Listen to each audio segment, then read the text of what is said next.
To think of your grandchildren as I think of mine, I'm not entirely sure whether to be pleased or alarmed. What could drive a king who waited a lifetime for the crown to willingly step aside? In one historic speech, King Charles shocked the world and cemented his family's place in history. It began with a silence that seemed to stretch forever before the weight of his words shattered it. Standing in the blue drawing room of Buckingham Palace, his shoulders squared but his eyes betraying a quiet storm within, King Charles faced the cameras. His voice, though steady, carried a heaviness that even the most stoic courtiers felt deep in their bones. For decades he had worn the mantle of heir apparent, then king, a man molded by tradition, duty, and relentless public scrutiny. Yet here he was, at the pinnacle of power, choosing to relinquish it not with bitterness, but with faith. He named William, Catherine, and their children as the future of Britain's monarchy. In a single breath, he entrusted an entire institution steeped in centuries of history to his son, his daughter-in-law, and their young family. The decree landed like a thunderclap. Across the United Kingdom, television screens flickered with his image, and homes fell into hush. Even seasoned aides, who'd seen the palace weather divorces, scandals, and abdications, found themselves wiping away tears. His words were simple, yet seismic. "Their training begins now, and I trust them to carry us forward." As he spoke, the memory of Queen Elizabeth seemed to hover over him, her unyielding gaze, her unmatched service. He stood exactly where she had delivered countless Christmas messages, but unlike hers, his was a farewell. This was no mere ceremonial abdication. This was a transition both deeply personal and profoundly historic. Even as the king's voice caught when he spoke of his mother, he infused his message with hope rather than despair. Every syllable carried the weight of the past and the promise of tomorrow, echoing not only through Buckingham Palace's gilded halls, but through millions of hearts. This wasn't just a passing of the crown, it was a passing of trust, a signal that the monarchy was ready to evolve yet again. But what shaped this moment? Why now, after all these years, did Charles finally decide to pass the torch? Before this final act of grace, Charles endured decades of waiting, sacrifice, and storms that would have broken lesser men. His journey to this climactic moment was not a straight path, but a relentless test of character, resilience, and endurance. Few understood what it truly cost him to stand there and speak those fateful words. But the clues were scattered throughout his life, for those who looked closely enough.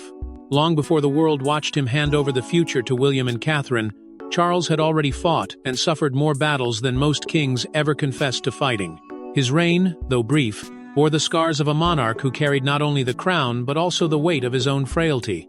From the very beginning, whispers about his health swirled around him, quiet at first but growing louder with each hospital visit, each cancelled engagement, each weary smile that seemed to falter just a little longer under scrutiny. When the diagnosis of cancer came, it was both a shock and a cruel inevitability. The public speculated endlessly about whether he would endure, whether he had the strength to see his reign through. Yet, even as his body betrayed him, his sense of duty never wavered. He stood tall in public, even when he was breaking privately. All the while, his mother's shadow loomed large, Queen Elizabeth's unyielding service, her iron will, her seemingly infinite stamina.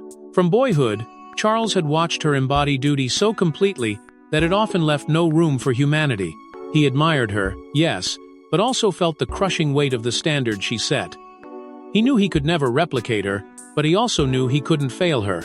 That tension and the impossible expectation to be both man and monarch defined him. Even in his final speech, there was a tremor of reverence when he spoke of her legacy, as though he still sought her approval, even now. His reign unfolded during a time of dizzying change. A modern monarchy had to weather storms. Queen Elizabeth never faced social media's relentless gaze, a public with sharper tongues and shorter patience, a family fractured by internal rifts and global scandals.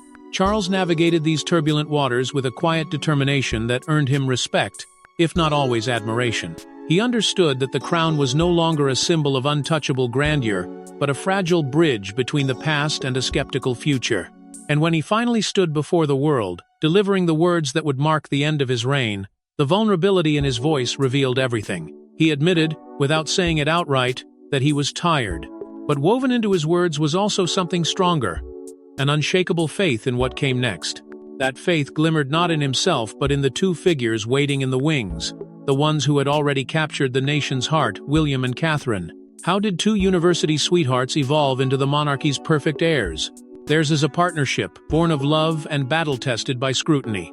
From the beginning, William and Catherine appeared to live in two contradictory worlds, one of tender privacy and another of unrelenting public glare. And yet, somehow, they learned not just to survive in both, but to thrive, weaving their separate realms into a seamless story of love, duty, and quiet power that has redefined what it means to be royal in the modern age. Their journey was never effortless, but it was always deliberate, and that is what makes it extraordinary. The story began at St. Andrews University in Scotland, where the heir to the British throne walked into a classroom and unknowingly into his future. William and Catherine's meeting was almost deceptively ordinary. No grand ball, no choreographed encounter, just two young students discovering each other amidst the awkwardness of growing up. But the bond that formed between them in those early years was anything but ordinary. Their romance began in stolen moments and flourished, despite the constant hum of expectation already starting to build around them. Long before Catherine wore a crown or bore a title, she bore the weight of scrutiny, learning how to smile through whispers and walk gracefully through storms she never asked for. Those years hardened her resolve and sharpened her grace, the very qualities the nation would later come to cherish. Public life arrived like a tidal wave, unyielding and often cruel. Headlines dissected her every move, critics questioned her worthiness, and cameras hunted her relentlessly. But with each test, her presence beside William only became more assured. And William, too, was tested. He had inherited his father's sense of duty, but he bore his mother's wounds, wary of media intrusion, protective of his private life, cautious of those who claimed to understand him. When his father's health began to fail, when rumors of abdication swirled, it was William who stepped into the gap quietly, with a steadiness that surprised even his harshest detractors. Through it all, he never let go of Catherine's hand. And she became more than his support. She became his equal. Her advocacy for mental health and early childhood development didn't just earn headlines, it earned respect. She carved out a role that felt authentic and impactful, not simply ceremonial. Catherine made the monarchy feel approachable without stripping it of its mystique, and William matched her stride for stride, blending his inherited sense of sovereignty with her instinct for empathy. Together, they presented something the monarchy had not seen in a generation. A union that was not just convenient, but inspiring. What made them irresistible to the public wasn't perfection. It was their authenticity. They stumbled and learned in plain sight, and each misstep only made them more relatable. Catherine's radiant grace tempered William's guarded seriousness, and William's quiet strength fortified her resolve. They became a living contradiction, impossibly royal and yet undeniably human. A team. A partnership that felt destined, but was forged through trial after trial until it gleamed with unshakable resolve. But it isn't just the couple that captured the world's attention. It's the next generation they are raising with such care. In his decree, Charles didn't just name his heirs, he named their children, thrusting them into history before they even realized it. This was no casual mention, no ceremonial flourish to please a watching public. It was a deliberate, calculated move, one that sent a clear and powerful message. The monarchy's future was no longer merely about the next king and queen. It was about an entire generation, still young and untested, who would carry the weight of 1,000 years of tradition into a world changing faster than anyone could predict. That single moment, spoken in the blue drawing room, transformed George, Charlotte, and Louis from children of privilege into symbols of destiny. The inclusion of the young Waleses was both symbolic and practical. Symbolic because it marked the first time in living memory that the line of succession was framed not as a solitary path, but as a family mission. Practical because it laid the groundwork for continuity so seamless that no scandal, no crisis, no abdication could fracture it again. By naming them, Charles was not just entrusting William and Catherine, he was planting a flag in the future, ensuring that the monarchy would not just endure but adapt, anchored in a team rather than a solitary sovereign. Already, the world has begun to see the outlines of who these young heirs might become. George, now aware of the enormity of his role, has displayed a seriousness beyond his years and a quiet sense of duty that recalls his great-grandmother, Queen Elizabeth. There is a stillness in him that seems to absorb the enormity of expectation and turn it into resolve. Charlotte, on the other hand, is the family's diplomat, poised, intuitive, and graceful. She has a natural confidence that makes her approachable yet commanding, a rare trait in anyone, let alone a child. And Louis, with his irrepressible spirit and endless curiosity, is a spark of light in an institution that sometimes seems too heavy to carry. His charm and creativity, though less traditional, may prove just as vital to the future as the composure of his siblings. The announcement that their training would begin immediately was itself a blend of tradition and innovation, much like the children themselves. No longer would their education consist solely of stiff protocol lessons and archaic etiquette. Instead, it would be a carefully designed program of history and humanity, of public service and private grounding. A training plan that reflected not just what the monarchy was, but what it needed to become. And the public, so often skeptical of royal excess, responded not with cynicism, but with adoration and fascination. Social media lit up with hashtags celebrating the Wales era and praising the courage of a king who dared to look forward instead of clinging to his throne. In living rooms and on sidewalks, people spoke of the young heirs as though they were family. Hope flickered in the eyes of millions who suddenly felt that perhaps, just perhaps, this next chapter of the monarchy could finally belong to them too. But what exactly does this training look like? Behind the palace walls, an unprecedented plan is unfolding. What does it take to prepare a child to rule a kingdom? The Wales children's education is unlike anything the monarchy has ever seen. This isn't the rigid drilling of past generations, nor is it a casual upbringing cloaked in privilege. It is something far more deliberate. A training program crafted to create leaders who can navigate both ancient tradition and the relentless demands of the modern world. Behind the walls of their Windsor home, and under the watchful eyes of their parents, George, Charlotte, and Louis are already learning what it means to wear the crown and carry the weight that comes with it. For George, the path is perhaps the most daunting. As the future king, his education has been steeped in constitutional history, political nuance, and the sometimes subtle, sometimes brutal realities of the Commonwealth. He has begun shadowing William at public and private engagements, not merely to observe, but to understand the unspoken expectations of the role. Advisors who once served his great-grandmother now tutor him in statecraft, offering lessons that blend law and diplomacy with a sense of moral responsibility. And yet, even at his young age, George seems to grasp the seriousness of his position with a maturity that astonishes those around him. Charlotte's journey is equally compelling, though uniquely her own. Her curriculum centers on language mastery, diplomacy, and leadership, with an emphasis on education and the arts. She is learning French and Spanish, not just as a mark of sophistication, but as tools to build bridges across cultures and continents. Mentors are shaping her public speaking skills, honing her natural charisma into a force that can command attention in rooms filled with world leaders. She has already shown a knack for connecting with people, a quiet authority that mirrors the grace of her mother yet radiates with her own personality. Then there is Louis, the youngest and most unpredictable of the three. His training reflects his boundless creativity and natural charm. He's being guided through music, drama, and storytelling, encouraged to find his unique voice within the structure of his royal obligations. But his education also prioritizes emotional intelligence, ensuring he grows not only into a visible figure but into one who can support his siblings and the institution they collectively embody. Where George carries the weight and Charlotte builds the bridges, Louis brings the light, and that, too, has its place. What makes this program truly remarkable is its balance. William and Catherine are determined to preserve their children's childhoods even as they prepare them for destiny. Soccer matches, ballet lessons, and garden play are as much a part of their development as audiences with ambassadors and charity work. And in a bold acknowledgement of the digital age, their training now includes supervised use of social media not as a toy, but as a critical tool for connecting with the people they will one day serve. As the children train quietly behind closed doors, the public outside is anything but quiet.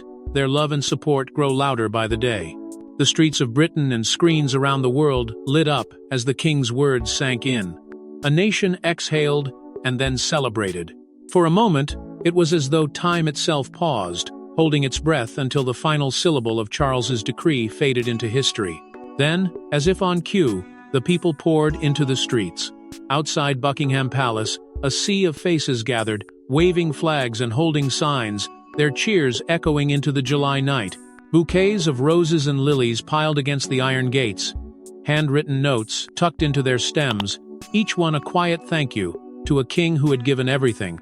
and to the family now tasked with carrying it forward. Some wept openly, overcome by the magnitude of what they had just witnessed.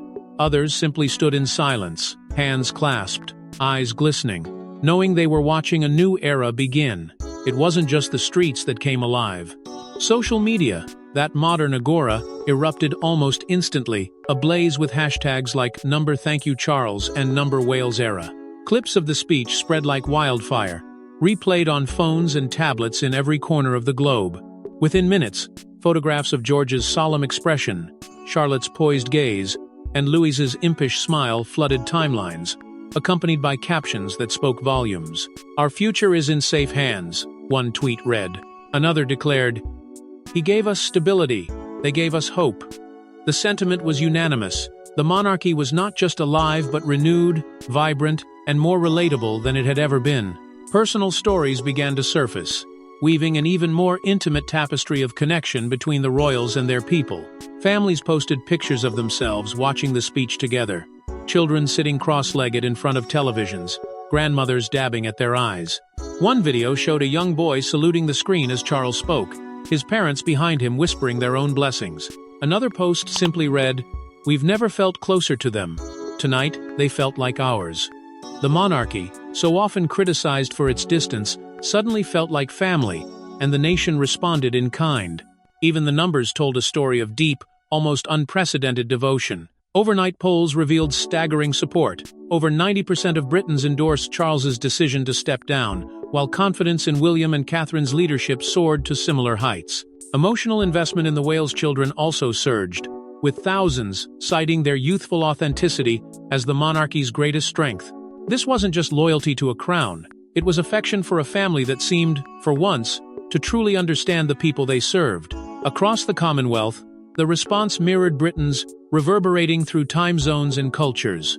In Canada, landmarks glowed with Union Jack colors. In Australia, spontaneous gatherings broke out in city squares, voices rising in support of the new royal chapter. From Jamaica to New Zealand, leaders issued statements of admiration and hope, acknowledging not just Charles's grace, but the promise embodied in William, Catherine, and their children. But one figure quietly ensures this family and this moment holds steady under the weight of history: Catherine. Amid the noise of history being made, Catherine stands calm, the quiet force keeping everyone grounded. In a moment when the monarchy teetered between its storied past and its uncertain future, all eyes may have been on Charles's declaration and the cheers that followed, but the heartbeat of it all was Catherine. Her presence radiated a silent authority, as though she had been preparing for this exact moment her entire life, even when she herself hadn't known it. While the cameras captured the grandeur and the headlines praised the king's courage and William's resolve, it was Catherine, behind the scenes, who stitched the entire tapestry together, stitch by delicate stitch, ensuring nothing unraveled. Her role in this transition has been nothing short of pivotal. Though she has never sought the spotlight, those closest to the palace whisper about how instrumental she was in the planning that led to this seamless handover. Meetings held quietly, counsel given in private, tensions smoothed before they ever reached public view. Catherine's fingerprints are everywhere, though she would never admit it. In rooms full of advisors and courtiers, her voice is measured but persuasive, her instincts sharp. At a time when even William sometimes faltered under the enormity of what was coming, it was Catherine who steadied him, reminding him not only of his strength, but also of his purpose. Yet perhaps her most profound influence is not in boardrooms or at state dinners but at home, where her parenting blends empathy, discipline, and freedom into something extraordinary. She knows her children are not merely her own, they belong, in a way, to history. And yet, she refuses to let them be consumed by it. George, Charlotte, and Louis are growing into their roles not as brittle heirs, but as whole people, a testament to Catherine's ability to give them roots as well as wings. She demands kindness from them, but also strength. She insists on normality, but never at the expense of responsibility. This delicate balance of a childhood that feels both ordinary and entirely unique is her quiet rebellion against the monarchy's cold traditions of the past. Her guidance is not limited to her children either. It extends outward, shaping how the entire family connects to the public. Her initiatives, particularly in mental health and early childhood development, have softened the monarchy's edges and made it feel human again. Even in public moments, It is Catherine's subtlety that defines them. The reassuring hand on William's back, the whispered word of comfort to her children, the unflinching composure under relentless scrutiny, and the public sees her for what she truly is: relatable, strong, deeply human. Social media overflows with admiration for the woman many already call the Queen of Hearts in waiting. Polls show her approval soaring higher than any royal in living memory. In her, people see not just a princess, not just a mother, not just a future queen, but the beating heart of a monarchy still finding its place in the world. And while Catherine anchors the family, King Charles watches from the sidelines, proud and hopeful as his vision takes flight. Away from cameras and crowds, the family shared one final quiet moment, a memory more powerful than any public gesture. After the thunderous applause at Buckingham Palace and the echo of Charles's final words faded into history, they retreated to the familiar, secluded grounds of Sandringham. There, the grandeur of duty gave way to something far more human. A table set for tea, laughter breaking through the stillness, and a family reunited not as monarchs and heirs, but simply as father, son, daughter-in-law, and grandchildren. For the first time that day, the weight of expectation seemed to lift, replaced by an intimacy only they could understand. Over steaming cups of Earl Grey and plates of scones, Charles finally let himself speak not as a king, but as a grandfather and father who had weathered storms for decades. Looking at William, he spoke plainly, his voice low but resolute, telling him how proud he was, how certain he felt leaving the crown in his hands. He turned his gaze to the children, his eyes softening, and told them they had already shown the kind of grace and courage the world would come to depend on. The moment hung heavy in the air, not with sadness, but with an unspoken promise that his faith in them was unwavering. Then came a scene that no camera would ever capture, but those present would never forget. Outside, on the green lawns behind the house, Louis broke into a sprint, chasing his sister Charlotte through the garden, their laughter rising into the air as if to break the tension lingering from the day. George stood slightly apart, hands behind his back, watching them with the quiet dignity he'd already begun to master. And there, leaning lightly on his cane, Charles watched it all, his lips curved into the faintest smile, his eyes glistening with a pride that words could never fully express. The bond between the generations revealed itself in those fleeting minutes. William's protective glance at his children, Catherine's gentle encouragement as she watched from the sidelines, Charles's silent acknowledgement that what he had built was no longer his to lead but his to admire. It was more than a royal transition. It was a passing of love, of trust, of legacy, a moment so deeply personal, it seemed to erase the distance between crown and heart. One insider later described it simply, yet profoundly, "They'll make you proud," Charles had said to William as the sun began to set behind them. And in that quiet, private farewell, it became clear that the monarchy's strength had never come from its pageantry but from moments like this, unguarded, real, and profoundly human. This rare glimpse into their private world reminds us why this story resonates so deeply, because it's not just about royalty, it's about family. As the echoes of Charles's final speech fade, one truth shines brighter than ever. The future is here, and it's more human than we imagined. What unfolded that night was not merely the end of one reign and the beginning of another. It was a profound reshaping of what the monarchy means, not just for Britain, but for the world watching. Charles, the man who once bore the burden of endless waiting, chose to leave not with reluctance, but with resolve. His legacy now stands as a bridge between the unyielding traditions he inherited and the compassionate progress he insisted upon. The torch he passed wasn't just ceremonial, it was alive with purpose, flickering with the faith that those who followed would carry it further than he could. William and Catherine now stand at the forefront, not as unreachable figures on a balcony, but as relatable, inspiring stewards of an institution that has too often felt untouchable. They've taken the lessons of generations before them and infused them with warmth, accessibility, and quiet strength. Their partnership, once doubted, now shines as the monarchy's greatest asset. Together, they have transformed the idea of royalty from a symbol of distance into a symbol of connection, proving that duty and humanity need not be at odds. Their ability to meet both the demands of tradition and the expectations of a skeptical public has not only secured the monarchy's relevance, but has also renewed the public's faith in it. And already, the next generation is stepping into its roles with confidence and grace that belies their years. George's steady composure hints at a king in waiting who understands the weight of history yet feels no need to be crushed by it.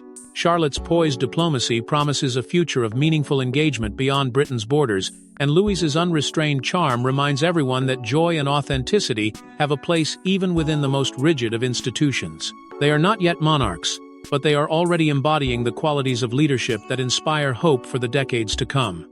The public's embrace of this family continues to deepen. What began as respect for Charles's sacrifice has grown into genuine affection for those who now lead. Polls reflect overwhelming support, but more telling than numbers are the countless stories shared by ordinary people who feel, for the first time in years, truly seen by their royals. Social media remains flooded with gratitude, pride, and a collective sense of belonging to something larger, something noble yet profoundly human. This is not just a transfer of power. It is the birth of a new chapter in the royal story, one that feels more inclusive, more grounded, and more alive than ever before. As Britain looks to the future, one can't help but wonder what new memories will this family create, and how will they continue to redefine what it means to be royal. Share your favorite memory of this historic shift below, and stay tuned for more royal stories.